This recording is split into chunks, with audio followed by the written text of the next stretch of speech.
Hi, today is Tuesday, May 5th, and we're going to be reading First Samuel 8 through 10. You're right. 8, Yeah. 9, and 10. Good job, Nathaniel. Good job. All right. Everyone has their place.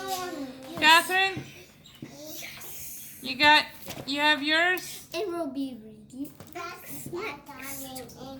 No. You're drawing a masterpiece over there? We'll be reading Acts. Way over there? No.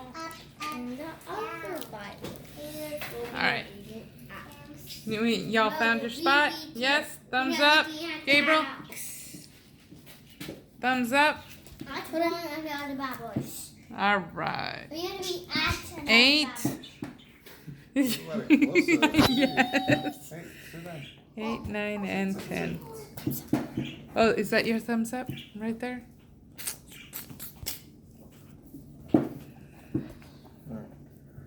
Israel demands a king. And it came about when Samuel was old that he installed his sons as judges for Israel. Now the name of his firstborn son was Joel, and the name of his second son was Abijah.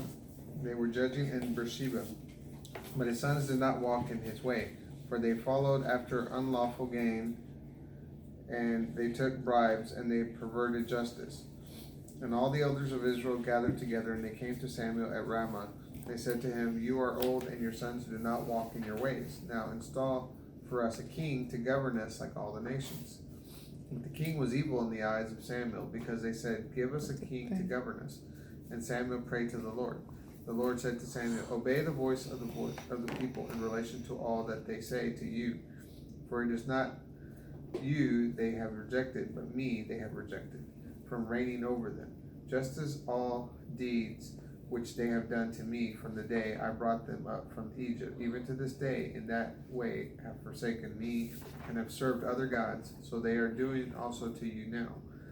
Now then, obey your voice. Only you will testify against them and proclaim to them the judgment concerning the king who will reign over them." So Samuel said all the words of the Lord to the people who were asking from him a king. And he said, "This will be the judgment concerning the king who will reign over you. Your sons he will take in order to place them for himself in his chariots and as his horsemen, and they will run before his chariot. And in order to assign for himself captains of thousands and captains of 50s, and to plow his ground, and to gather in his harvest, and to make his weapons of war, and the equipment of his chariots. And your daughters he will take for perfumers and cooks and bakers, and your choicer fields and vineyards and olive groves he will take and give them to his servants.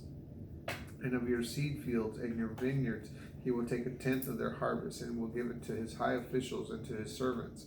And your men servants and your maid servants and the best of your young men and asses he will take and make do his work.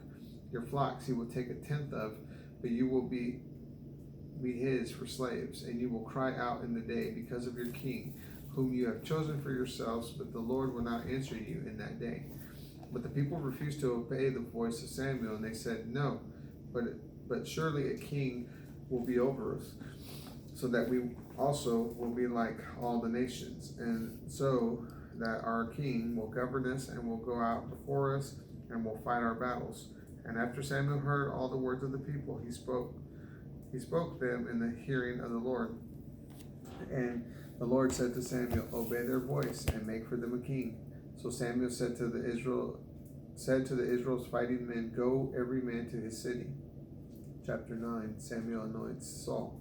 Now there was a man of Benjamin whose name was Kish, the son of Abiel, the son of Zeror, the son of Becherah, the son of Aphiah, a Benjamite, a mighty man of power. He had a son whose name was Saul, a choice and handsome man, and there was not a better looking man among the children of Israel.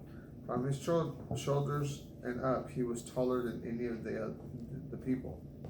Now the donkeys of Kish, the father of Saul, were lost, and Kish said to his son Saul, "Take now one of the servants with you, and arise, go find the donkeys." He passed through the mountains of Ephraim, and passed through the land of Shalisha, but they did not find them. And they passed through the land of Shalim, but they were not there. Then he passed through the land of the Benjamites, but they did not find them. When they came to the land of Zuph, Saul said to his servant that was with him, "Come and let us return, lest my father stop caring about the donkeys and worry about us." He said to them, "Look, there is in this city a man of God, and he is highly respected.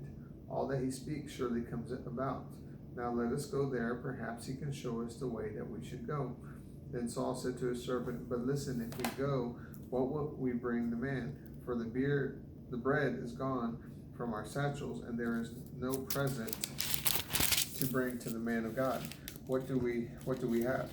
And the servant answered Saul again and said, "Look, I have here in my hand a quarter of a shekel of silver. I will give it to the man of God to tell us our way. Formerly in Israel, when a man went to inquire of God, thus he said, 'Come and let us go to the seer.' For he that is now called a prophet was formerly called a seer." Then Saul said to his servant, said, "Come and let us go." So they went to the city where the man of God was. As they went up the hill to the city, they found young women going out to draw water, and said to them, "Is the seer here?" And they answered them and said, He is. See, he is ahead of you. Hurry now, for today he came to the city, because there is a sacrifice for the people in the high place today. As soon as you come into the city, you will find him before he goes up to the high place to eat. For the people will not eat until he comes, because he must bless the sacrifice. Afterwards, those invited will eat. Now therefore go up, for about this time of day you will find him there." So they went up into the city, and when they entered, Samuel was coming toward them to go up to the high place. Now the Lord had revealed in the ear of Samuel one day before Saul came, saying, "Tomorrow about this time I will send you a man out of the land of Benjamin, and you will anoint him to be the leader over my people Israel, and that he may save my people out of the hand of the Philistines. For I have looked upon my people, because their cry was come unto me." When Samuel saw Saul, the Lord said to him, "Here is a man of whom I spoke to you. This one will rule over my people."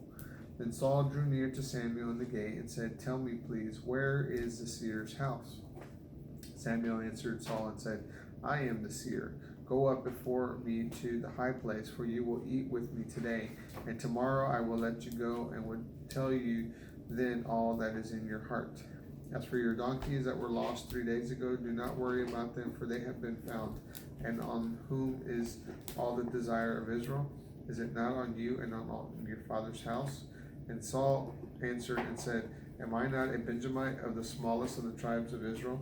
And my family the least of all the families of the tribe of Benjamin? Why do you speak to me this way?" And Samuel took Saul and his servant and brought them into the hall, and gave them a place at the head of those invited, which were about 30 men. Samuel said to the cook, "Bring the portion which I gave you, of which I said to you, set it aside." Then the cook took up the thigh that was on it, and set it before Saul. And Samuel said, "Here is what was set aside.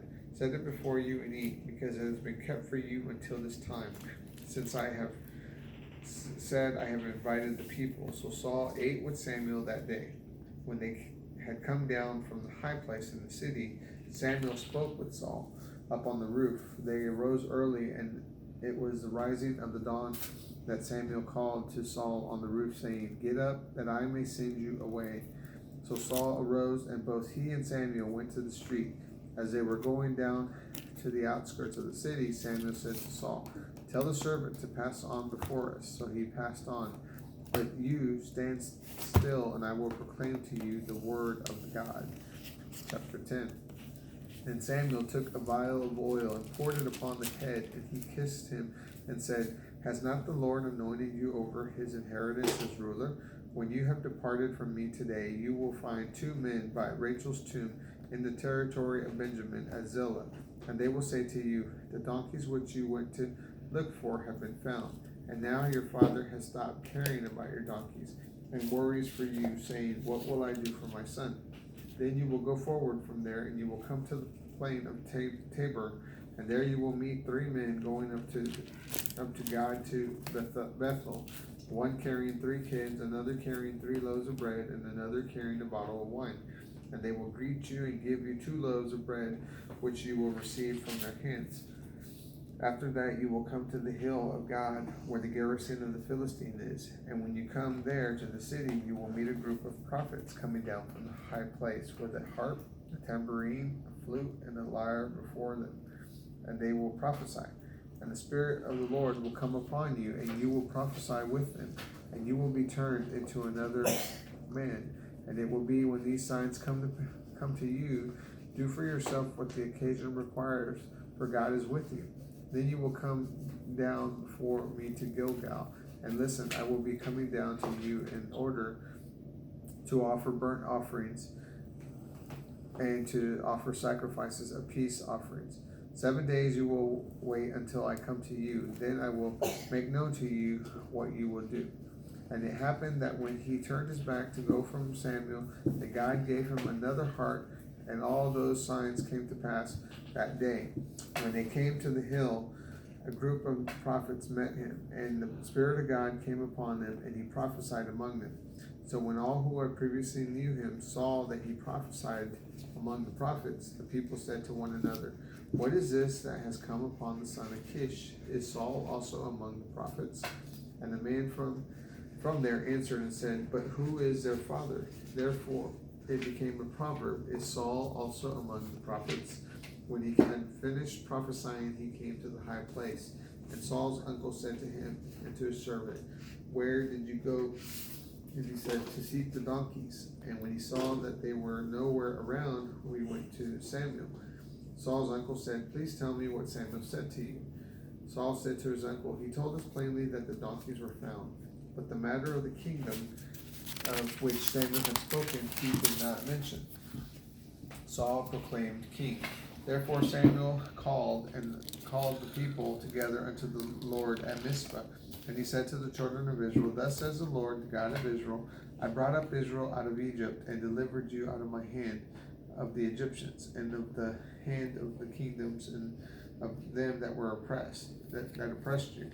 But you have today rejected your God, who saves you from all your troubles and your distresses.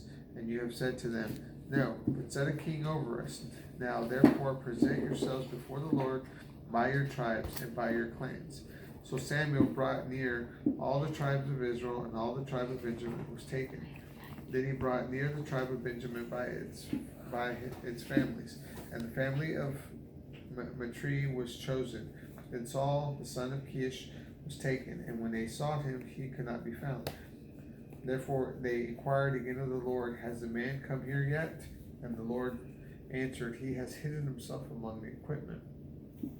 So they ran and took him from there. When he stood among the people, he was taller than any of the people from his shoulders and upward. Then Samuel said to all the people, "Do you see him who the Lord has chosen? Truly there is none like him among the people."